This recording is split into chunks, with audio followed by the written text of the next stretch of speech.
क्या धर्म वास्तव में इंसानियत को जोड़ता है या फिर यह हमें एक दूसरे से तोड़ रहा है?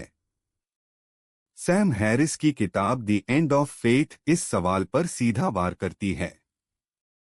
आज हम इस किताब का सार समझेंगे और जानेंगे कि लेखक क्यों कहते हैं कि अंधविश्वास हमारी दुनिया के लिए सबसे बड़ा खतरा है।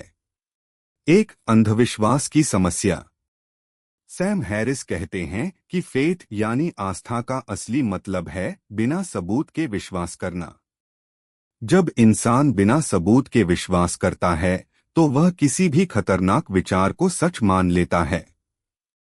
यही कारण है कि धर्म के नाम पर हिंसा और युद्ध इतिहास में बार बार हुए हैं। दो, आस्था और हिंसा। आतंकवाद, धार्मिक युद्ध और जातीय संघर्ष, इन सबके पीछे धर्म और आस्था की भूमिका रही है। लेखक चेतावनी देते हैं कि अगर हथियारों और तकनीक का इस्तेमाल अंधविश्वासी लोग करेंगे तो नतीजे बहुत विनाशकारी होंगे। 3, सहिष्णुता का भ्रम।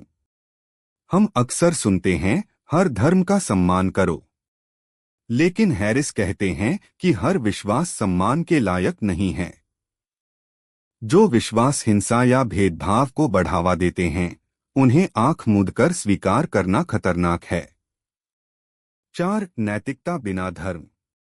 बहुत लोग मानते हैं कि नैतिकता सिर्फ धर्म से आती है, लेकिन हैरिस तर्क देते हैं कि असली नैतिकता तर्क, करुणा और इंसानियत से आती है। हमें नैतिक जीवन जीने के लिए धर्म की जरूरत नहीं।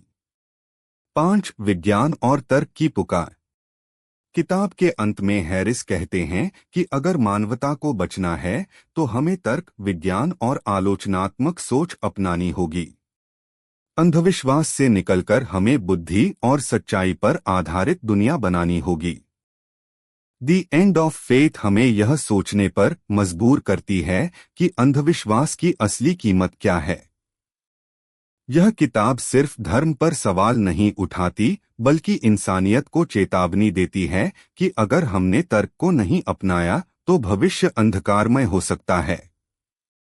तो क्या अब समय आ गया है कि हम आस्था से आगे बढ़कर तर्क और विज्ञान को अपनाएं?